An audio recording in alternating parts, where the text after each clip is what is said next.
Hello, hello! Une vidéo aujourd'hui très pratico-pratique qui permet de voir un petit peu comment les THPI se manifestent. C'est quoi la différence d'un enfant THPI de l'enfance? Et on va parler aujourd'hui plus particulièrement de la dysynchronie. Parce que c'est bien de parler de la théorie, du THPI, tout ça, c'est génial de voir le côté hypersensible. Mais quand on commence à rentrer dans la matière, et mon objectif, c'est bien de t'aider en tant que maman, papa, parent, pour mieux comprendre ton enfant. Et souvent, à travers l'enfant, on se connaît aussi mieux nous-mêmes et on comprend peut-être, découvre que nous-mêmes, on fait partie de cette race un peu bizarre de THPI, parce qu'il n'a rien à voir avec le HPI. Je tiens à le préciser parce que souvent on confond HPI, THPI, mais ce n'est pas du tout le sujet n'est pas du tout le même. On va dire que les THPI sont plutôt apparentés à ce qu'on appelle, on peut appeler aussi des enfants des étoiles. Donc c'est des enfants qui sont très très matures, qui sont très connectés, qui sont très pertinents, voilà, qui ont un langage très développé. Et tu vas voir que dans cette vidéo, la dysynchronie va justement permettre de comprendre une des particularités des enfants. Donc à savoir la dysynchronie qui a été développée par un psychiatre dont je n'ai plus le nom, je suis désolée, mais tu peux le trouver facilement sur internet. De quoi il s'agit? Eh bien, c'est en fait un décalage de développement chez l'enfant à haut potentiel entre son intelligence, le côté émotionnel et la psychomotricité. Ce qui est intéressant ici, c'est que la dysynchronie déjà permet de voir de comprendre que nous avons différents corps. J'en parle régulièrement, nous avons en réalité 4 corps. Le corps physique, donc tout ce qui est moteur, le corps émotionnel, le corps mental et le corps spirituel. Et la dysynchronie, en fait, n'est que juste un décalage de développement entre les différents corps. Et l'enfant dysynchronique, l'enfant THPI, il est particulièrement mature au niveau spirituel. Il est très connecté, en fait. Mais ce n'est pas parce qu'il est très connecté, qu'il comprend des tas de choses et qu'il a des questions existentielles qu'il va pouvoir se débrouiller au quotidien. Et c'est là où souvent on ne comprend pas très bien, ça nous paraît bizarre, et c'est là où on va chercher en fait l'origine de la différence. Donc, il y a plusieurs façons dont cette dysynchronie va se manifester, et ça peut se cumuler, mais il peut y avoir chez ton enfant ou même chez toi, parce que tu vas voir que souvent ça évoque des sujets qui te concernent, parce qu'on ne tombe jamais sur une de mes vidéos par hasard. Tu vas voir que ça va te parler. Alors, la première des choses, c'est le côté dysynchronie au niveau moteur. Encore une fois, l'enfant peut être très mature au niveau de la perspicacité, au niveau de la spiritualité, de nouveau du mental, c'est-à-dire avoir un niveau de langage très développé, être très pertinent dans ce qu'il dit, et à la fois être très maladroit, tomber tout le temps, voire même, moi je me souviens, ma troisième, qui ne tenait à peine debout en fait quand on l'a posée alors qu'elle avait à peu près 1 an.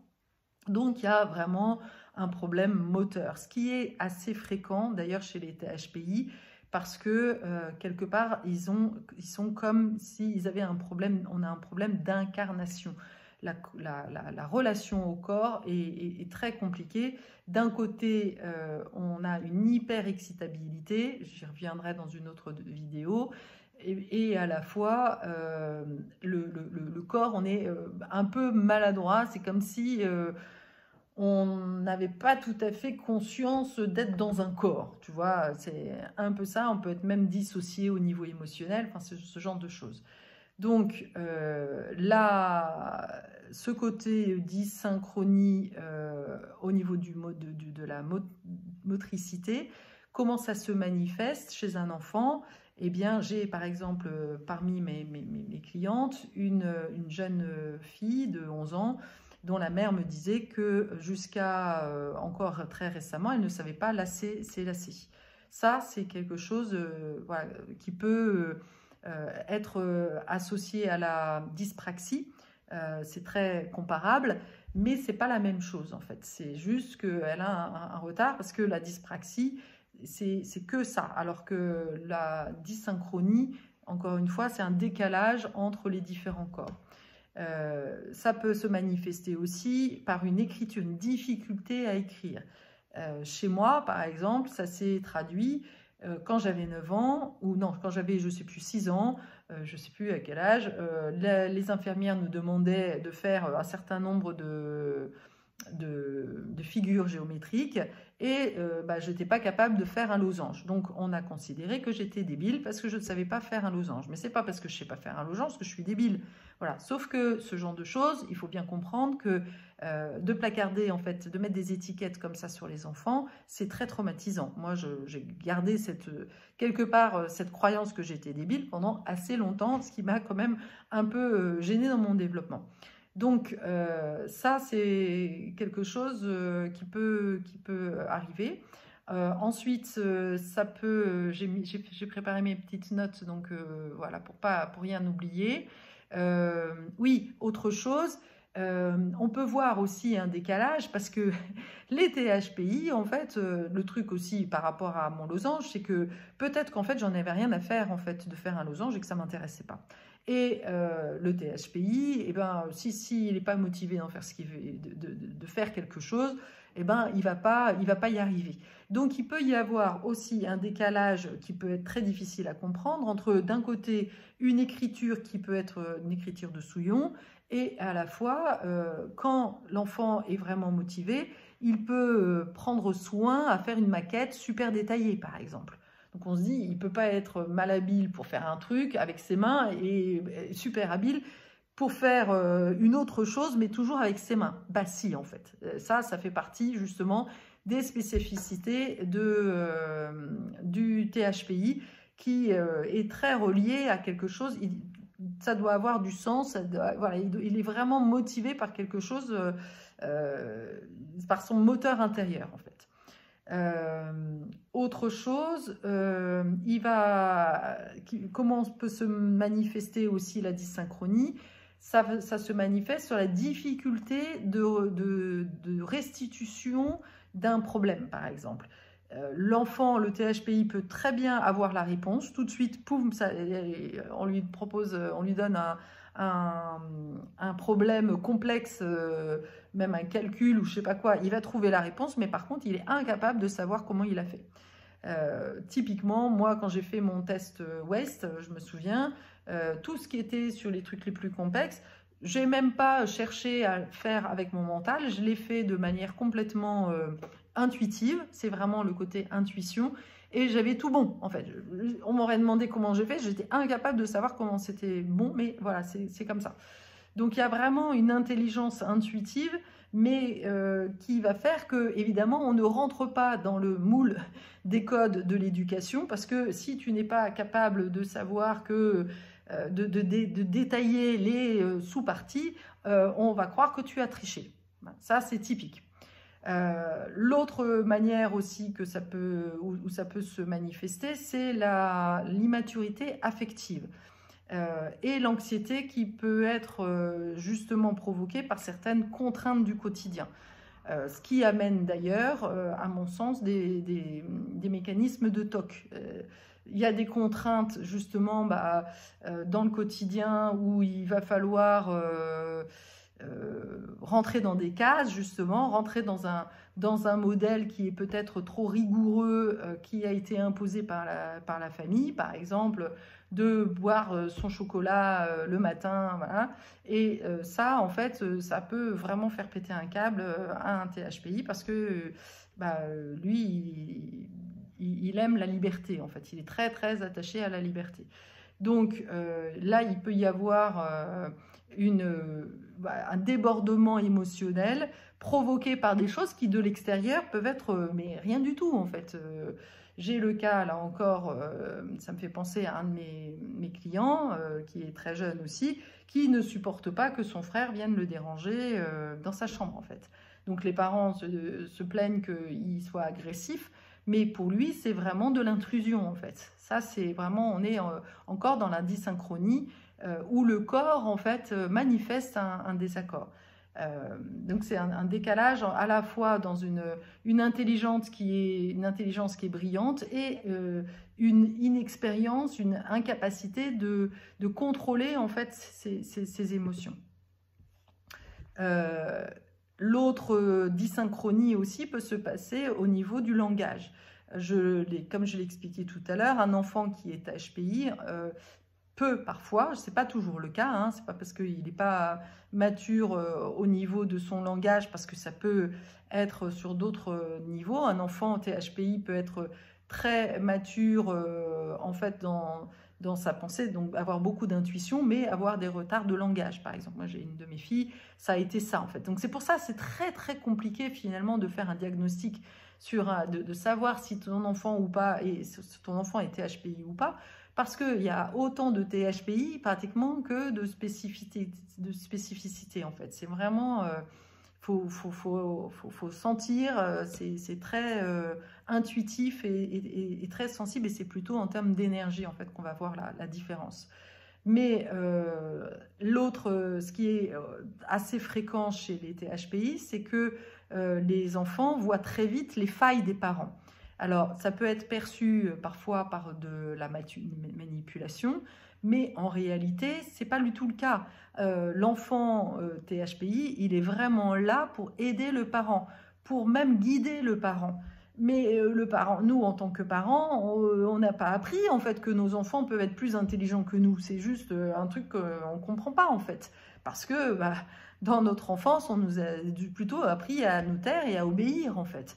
Donc là, ça va demander justement aux parents une grande ouverture d'esprit, de comprendre en fait les messages de l'enfant et de voir que l'enfant est en train de vraiment transmettre des messages qui permettent aux parents d'évoluer. Moi, je me souviens que quand je me suis retrouvée à élever mes 3 enfants toute seule, j'avais surtout ma deuxième qui a vraiment, qui me pointait toujours le fait que j'étais pas fiable, que j'étais pas structurée, quoi. Et c'était une réalité en réalité. Donc elle m'a appris justement, parce que elle c'était son besoin, donc j'ai écouté son besoin en étant en connexion et à l'écoute de son besoin. Et ben elle m'a appris finalement à structurer pour la rassurer. Donc les enfants sont des maîtres, il faut vraiment bien les prendre comme ça. Ce sont des grands maîtres qui sont là pour ton évolution, pas pour te faire chier en fait. Même si des fois ça peut être tellement percutant et tellement waouh, direct to the point, que des fois tu as du mal à le prendre de manière voilà, bienveillante, quoi. Le risque aussi, attention à ne pas en faire non plus des petits adultes. Parce que ce n'est pas parce que ton enfant te transmet des messages très pertinents et quelque part te permet d'évoluer et est un espèce de coach ou un thérapeute super évolué, qu'il est mature au niveau émotionnel. Attention, l'enfant THPI va avoir besoin de cadre, il va avoir besoin de sentir que tu es digne de confiance, que tu lui imposes des limites par exemple. Il n'est pas question, tu peux demander à ton enfant qu'est-ce qu'il pense, mais celle qui décide c'est toi. Parce qu'il y a des fois où l'enfant va t'amener dans des choses qui est dans son intérêt quand même. Et c'est ça en fait, lui il a quand même pour objectif de répondre à ses besoins propres, hein. Il n'a pas une vue d'ensemble en fait, donc il va avoir son prisme, mais il ne va pas être capable d'analyser tout. Alors je ne te raconte pas le bazar, quand tu es avec 3 enfants THPI qui voient chacun les failles de l'autre. Alors c'est super hein, quand tu commences à regrouper tout ça, mais il y a des fois où il y a de quoi être un peu schizo, quoi, hein. Qu'est-ce que j'ai d'autre aussi? Ah oui, le décalage pourra se voir aussi avec l'enfant précoce et ses camarades. l'enfant THPI va souvent et beaucoup plus attiré vers les enfants qui sont plus vieux que lui. Le problème, c'est que les enfants plus vieux que lui, ils en ont rien à foutre en fait des enfants. Et ça peut amener de gros problèmes en fait pour les enfants THPI de harcèlement. C'est quelque chose que je vois très fréquemment. Moi, j'ai ma dernière qui a été très victime en fait de harcèlement. Parce que, alors il y a deux choses, soit elle est harcelée par des enfants qui sont plus vieux qu'elle, vers qui elle va spontanément parce que ça les attire, parce qu'elle cherche des gens qui sont plus matures, mais que les enfants plus matures n'ont pas forcément envie de se récupérer une gosse. Ou ça peut être aussi le fait que comme l'enfant THPI ne va pas jouer avec les enfants de son âge, et qu'à côté de ça, elle a un aura très particulier qui fait que les enfants ont envie en fait d'aller vers elle. En fait, les enfants ont envie d'aller vers elle, mais elle n'a pas envie qu'ils aillent vers elle. Tu comprends? Donc, comme les enfants se sentent rejetés, en fait, ce sont les autres qui se sentent rejetés par elle, eh bien, finalement, ils vont lui renvoyer en fait le rejet, et c'est finalement elle qui va se faire harceler, parce que les copines vont fonctionner en groupe, vont se mettre à plusieurs pour justement quelque part punir l'enfant précoce de ne pas les avoir acceptés comme amis en fait. Donc ça fait vraiment partie des choses que l'on revoit vraiment très facilement chez les enfants qui sont harcelés.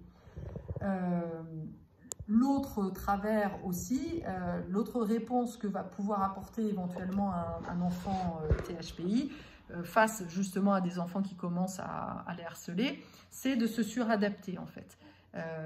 Mais le problème, c'est qu'il va apprendre, il va très bien comprendre les codes relationnels, mais ça va pas être en cohérence avec sa propre façon de fonctionner en fait.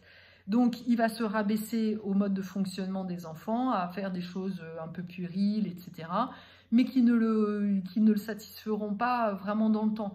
Donc, il va se retrouver avec des relations dont il va être déçu, qui vont finalement peut-être l'abandonner en cours de route, mais tout ça parce que finalement, l'enfant n'aura pas fait des bons choix, en fait, au départ.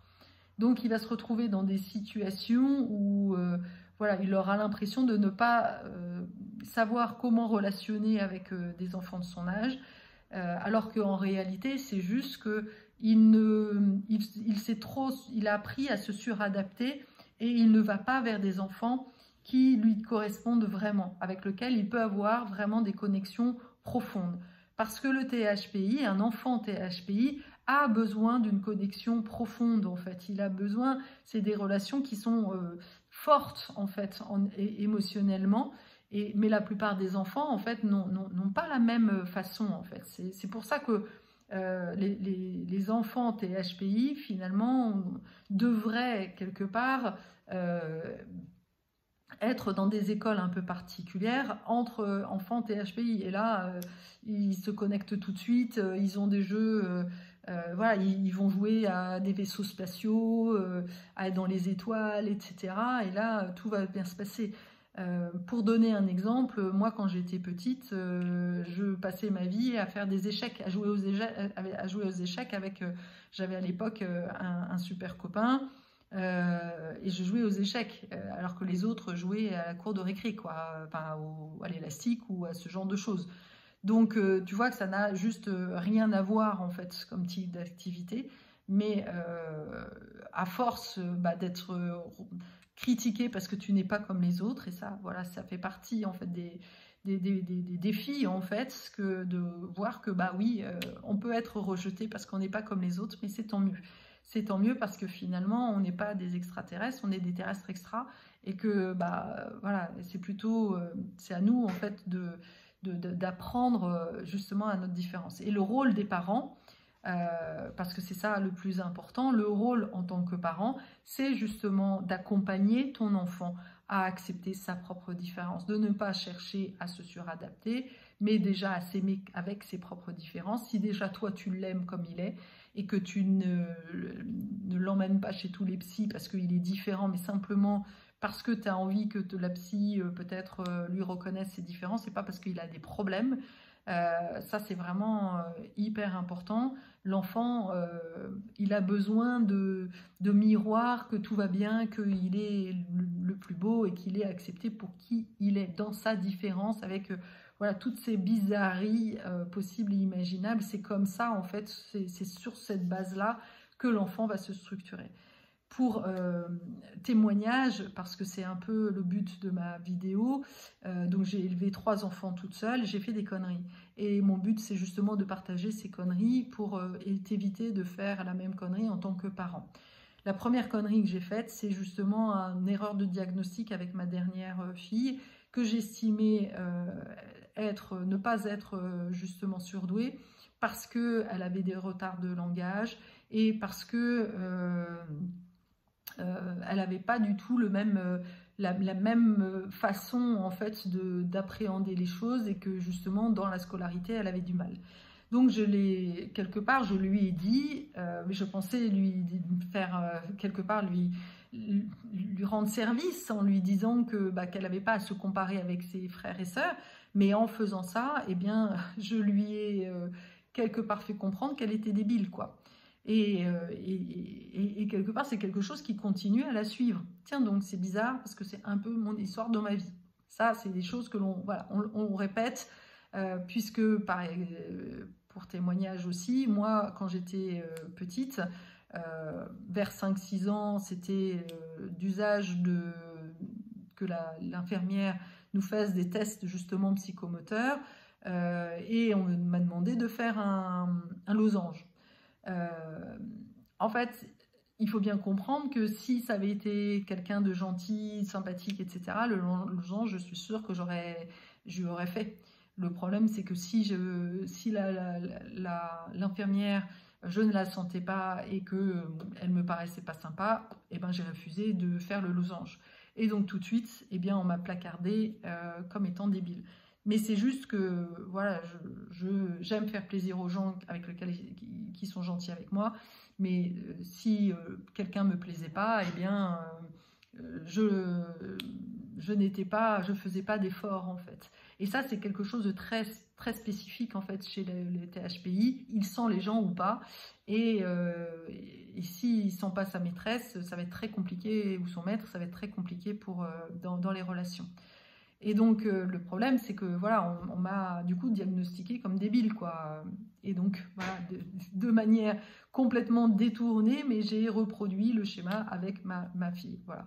Donc ça, c'est la première erreur que j'ai faite. La deuxième erreur, c'est justement de donner des rôles d'adulte à mes enfants. En plus, j'étais toute seule, donc mon fils THPI a pris le rôle de son père, ma deuxième qui était aussi THPI, qui est toujours THPI, et qui a un espèce de petit soldat qui a une tête super bien faite et qui paraissait justement très sûre d'elle, mais en réalité ça cache une grosse insécurité. Eh bien, elle me pointait justement mes failles, mais elle était sans arrêt en train de me dire ce qu'il fallait que je fasse. Et donc, quelque part, au fur et à mesure, j'ai eu pour habitude de l'écouter pour prendre toutes mes décisions.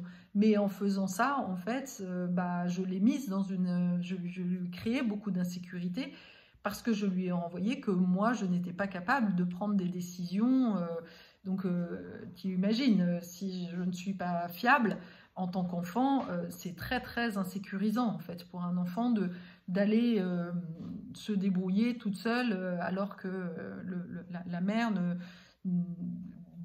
laisse l'enfant décider pour elle, en fait. Alors, évidemment, au bout d'un moment, j'ai compris. Heureusement, je me suis fait accompagner, mais ça fait partie des erreurs que j'ai faites très jeune. Et l'autre erreur aussi que j'ai faite, c'est justement de ne pas entendre ce qu'elle me disait comme des espèces de conseils qui venaient d'autres niveaux, en fait. Et de comprendre que mes enfants étaient des maîtres pour moi. Ça, c'est quelque chose que j'ai fini par comprendre, mais ça m'a mis beaucoup de temps, et je regrette, parce que avoir des enfants THPI, c'est comme avoir 3 thérapeutes à la maison, quoi, hein. Les enfants voilà, perçoivent tes difficultés, et ils sont là pour t'accompagner. Et le problème, c'est quand on a des enfants qui sont aussi délurés, eh bien, c'est pas facile de trouver le juste milieu entre à la fois les écouter et à la fois ne pas considérer que tout ce qu'ils disent est vrai. Garde ton libre arbitre, ça c'est vraiment hyper important. Dernière chose, les enfants THPI ont vraiment besoin de cadre. Ils ont une problématique qui est l'ancrage. Ce sont des âmes qui se sont incarnées, donc en tant qu'âme, il n'y a pas de souci, mais elles n'ont pas la notion de la rationalité, elles n'ont pas la logique humaine, en fait. C'est comme s'ils étaient justement, surtout petits, ils ont une conscience supérieure, mais ils n'ont pas la compréhension du monde. Donc attention de ne pas prendre tous les conseils pour argent comptant. C'est juste, ah tiens, ça c'est une information, mais peut-être que ça ne s'applique pas dans cette vie d'humain, en fait. Ça s'appliquerait peut-être sur je sais pas où, mais dans ce monde-là, il y a d'autres réalités. Par exemple, moi je me souviens, ma fille, elle avait à peu près 7 ans, elle m'a demandé en fait de la laisser toute seule à la maison alors que je partais à faire des courses avec les autres.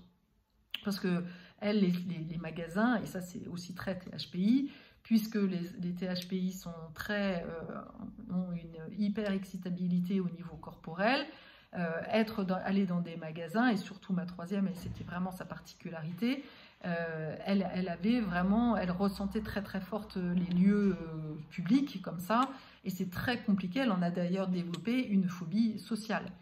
Donc, elle ne voulait pas elle voulait pas m'empêcher en fait d'aller dans ce magasin, mais elle ne voulait pas y aller, donc elle m'a demandé de la laisser toute seule. Mais là, en fait, bah, je l'ai fait, mais c'était une erreur parce qu'elle n'était pas capable en fait de prendre conscience du temps que ça allait durer et des conséquences en fait. Là, j'ai été quelque part irresponsable en la laissant décider alors que bah, elle n'était pas en âge en fait de rester et ça l'a mise en panique. Elle s'est retrouvée dans la rue à demander de l'aide à quelqu'un parce que elle avait, à cet âge, en fait, à cet âge-là, à 7 ans, on n'a pas la perception du temps. Donc ça lui a paru énorme et elle a fini par paniquer, quoi. Donc voilà le type de conneries que j'ai pu faire. Voilà, c'est ok. Hein, et c'est grâce à ça, justement, que je peux accompagner, justement, les parents pour ne pas reproduire les mêmes erreurs. C'est mon objectif, justement, de ces vidéos. J'espère que cette vidéo-là t'aura été utile. N'hésite pas à me poser des questions, à me mettre tes commentaires, parce que c'est toujours un plaisir, justement, de pouvoir y répondre à travers d'autres vidéos. À très bientôt. Au revoir.